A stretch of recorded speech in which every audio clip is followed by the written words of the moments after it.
The smell of engine grease and fresh paint still clung to my coveralls as I pulled into my driveway after a long shift. 12 hours at the shop, body aching, coffee long gone cold yet. All I wanted was to see her. My 1969 Dodge Charger, not just a car, a promise, a second chance.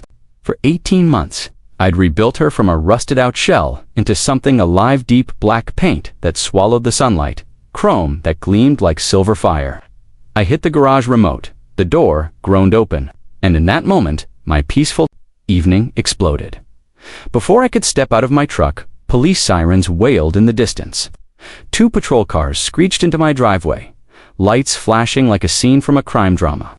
I stood there, stun keys in hand, car in garage, house, in sight, about to be arrested for stealing my own vehicle. And standing beside the officers was my neighbor, Diane Holloway, HOA president and self-appointed guardian of suburban order. She pointed at me like I was a fugitive, shouting into her phone, "He stole my car. I just bought it online, $48,000. He's got it in his garage." I didn't know whether to laugh or cry. This wasn't just absurd, it was terrifying. My name is Jamal Carter, third-generation mechanic. My grandfather rebuilt engines during the civil rights era. My father kept city buses running through blizzards.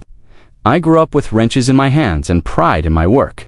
When my divorce left me with little more than a toolbox and a dream, I bought a modest house in Oak Ridge Heights, a quiet, tree-lined neighborhood where people mowed lawns and waved from porches. I thought I'd found peace. I didn't know. I was moving into a war zone. The Charger wasn't a midlife crisis. It was a resurrection. A $3,000 estate sale find buried under rust and neglect. For a year and a half, I rebuilt her piece by piece: engine, transmission, suspension, paint. I documented every step, photos, receipts, invoices. I even kept the original handwritten bill of sale from Mrs. Eleanor Parker, the widow who sold me the car with tears in her eyes, asking only that I bring it back when it was finished. That binder wasn't just paperwork, it was my armor. Diane Holloway moved to Oak Ridge 5 years ago and immediately declared herself queen of the neighborhood. Real estate agent, manicured nails, BMW detailed weekly, a smile that never reached her eyes. She'd been HOA president for 3 terms, then opposed because no one else wanted the job. Her specialty, weaponizing rules. Trash cans out past 8 a.m. Citation, fence post, 1/8 inch too tall. Violation.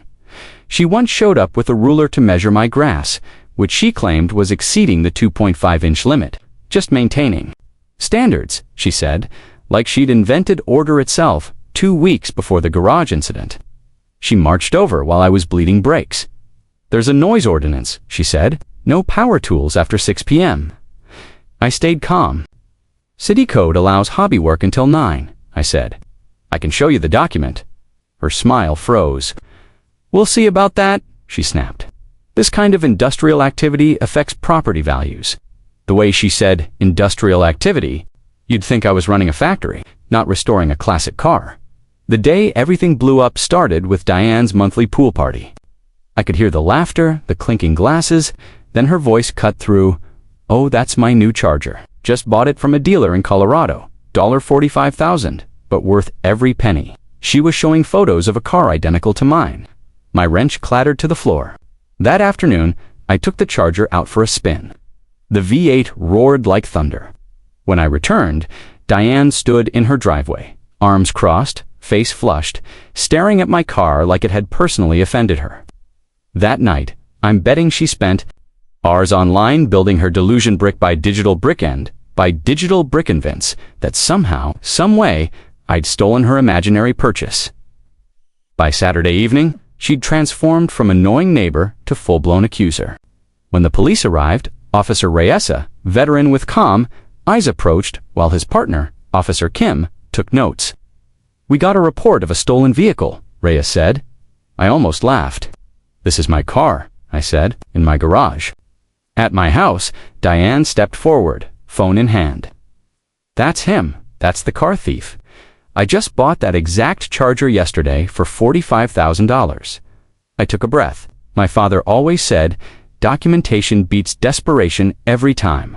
I pulled out my phone and showed them 18 months of restoration. Photos, rust, frame, engine, paint. Reyes flipped through, nodding. You did all this? Family tradition, I said.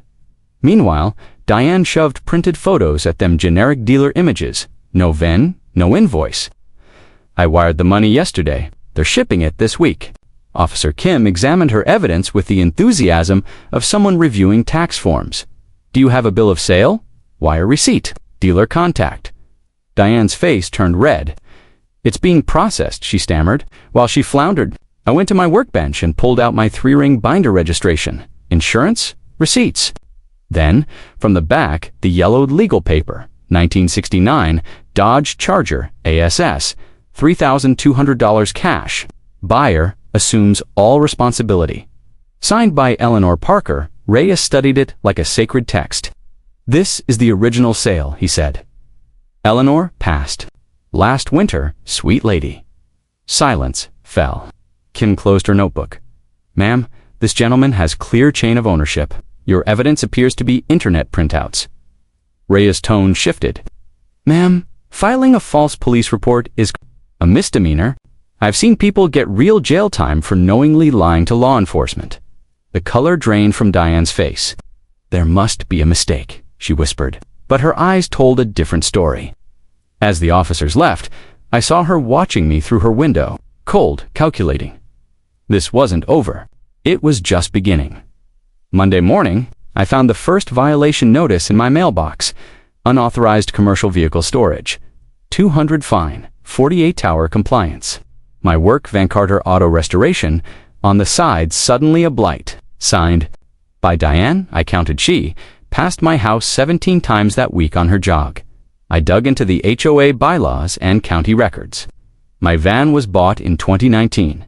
The commercial vehicle ban, enacted in 2021, I was grandfathered in, legally protected. I wrote a formal rebuttal, attached proof, and delivered it to the HOA office. The receptionist whispered, Mrs. Holloway is not going to like this. By Wednesday, I had 3 more. Notices oil stains on driveway, excessive automotive odors, noise violations during legal hours. I power washed weekly. The odors were WD-40 and determination. A socket wrench at 7 p.m., Diane was carpet bombing me with paperwork, hoping something would stick. So I upgraded my defense for HD security cameras, night vision, cloud storage. And what I saw changed everything. Every morning, Diane patrolled. My property lined with her phone, taking photos, measuring distances with a $200 laser ruler. She wasn't just annoyed, she was conducting surveillance. Then came the emergency board meeting, 48 hours notice, barely legal. I walked into the community center and found 3 women, Diane, her nervous sidekick, Clara, and Janet, who nodded at everything. We're banning all automotive repairs, Diane announced. I opened my phone. Section 4.3 requires 7 days notice. Section 4.7 requires a quorum of 5. You have 3 people. This meeting has 0 legal authority. I looked around. And Section 2.9 says, invalid meetings create personal liability. Diane's face twisted. You think you're so smart. Coming into our neighborhood with your kind of work? That's when my neighbor Tom showed up. Most of us think she's lost it, he said. Let's talk. We met at the diner. Brought in Sarah, a forensic accountant. Mike, a retired lawyer. Linda, a teacher. Carlos, a contractor. We weren't a team, not yet, but we were about to become one. Then, city code enforcement showed up. Anonymous complaint about illegal auto repair. The inspector said, I let him in.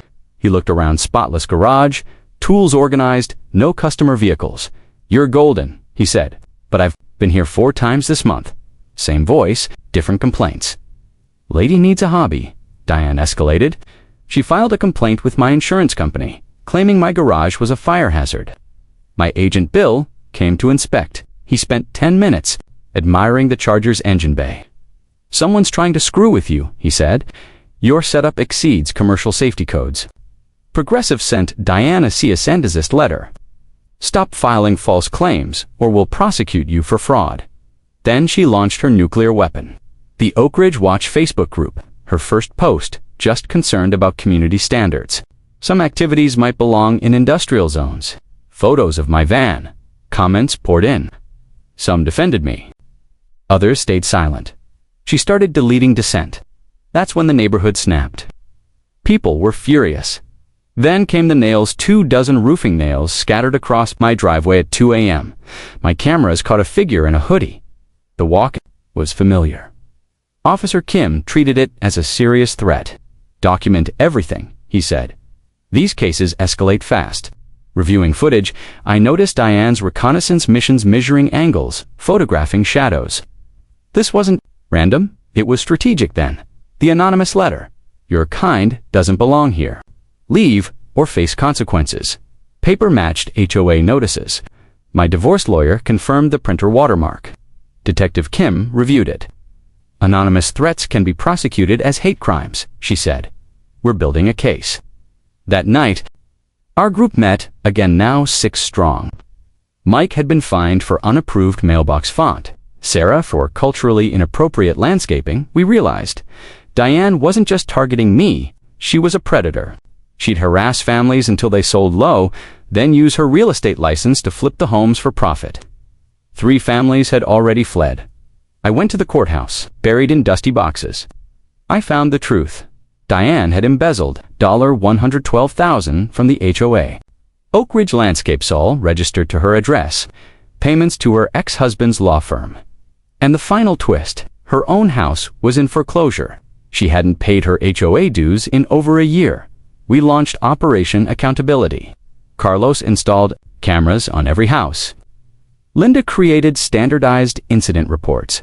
Sarah prepared an independent audit. Mike drafted legal complaints. Tom ran for HOA president. We let Diane think she was winning while we built a case so airtight it could survive a nuclear blast. She panicked, called emergency meetings, tried to rally support. Clara recorded her in the parking lot. They're investigating. I need to control the narrative. Then she tried to frame me planting motor oil containers behind my garage at 2:47 a.m. Caught on camera under a floodlight, code enforcement found price stickers. Filing false environmental reports is a federal offense, the inspector said. She bribed Carlos $2,000 cash to forget the cameras. He recorded it. I'm just helping neighbors, he said. Maybe you should talk to a lawyer. She snapped then. Another false police report. I'd threatened her with a weapon. Officers found me in the garage, covered in grease, fixing a neighbor's transmission with 3 witnesses. The audit came back, $112,000 stolen. Every family owed $2,800. We held a community meeting. 43 households showed up. Tom presented. The evidence, the vote to remove Diane, was unanimous. The media arrived. Channel 7, National News. HOA president arrested in embezzlement scheme. Diane's mugshot. Footage of her shredding documents at 2:33 a.m. The silent alarm had caught her. Red-handed. Clara visited her in jail. Recorded her saying, "There's $50,000 behind the water heater. Help me disappear." Mike smiled. Admission of theft. Conspiracy, flight risk. She just confessed. At the sentencing, I spoke first. This started with a 911 call because I opened my garage, but it was never about a car. It was about power, about fear, about a woman who thought she could punish someone just for being different. Tom, Sarah, and Linda spoke to Diane's lawyer, blamed stress and divorce. Diane stood and said, "I was just trying to protect the community." The courtroom groaned. Judge Hernandez looked at her like she was a specimen under glass. You stole from your neighbors, targeted a man with false reports, destroyed evidence, and still, you take no responsibility. She sentenced her to 4 years in prison, full restitution, 5 years probation. The gavel dropped. The courtroom erupted, not in anger, in relief. In justice, 6 months later, Oak Ridge is different. Tom is HOA president. Sarah handles finances. Monthly reports, open meetings, the community garden thrives. Restitution checks arrived. Property values rose 15%. Diane's house sold for $70,000 below market. She's in prison laundry, folding, sheets for 60 cents an hour. The Charger, still mine, offers came in $90,000. I said no, some things aren't for sale. Every Sunday, I take kids to car shows, teach them how engines work, how to rebuild what's broken. Sarah and I are dating. Turns out, mechanics and accountants both love spreadsheets and justice. Our story inspired a new law. The Neighborhood Accountability Act requires annual audits for HOAs. Mike speaks at conferences. I consult with other communities for free. If you're being targeted, remember, document everything, build community, and never let fear silence your truth, because justice, it doesn't always come fast, but when ordinary people stand together, it always wins.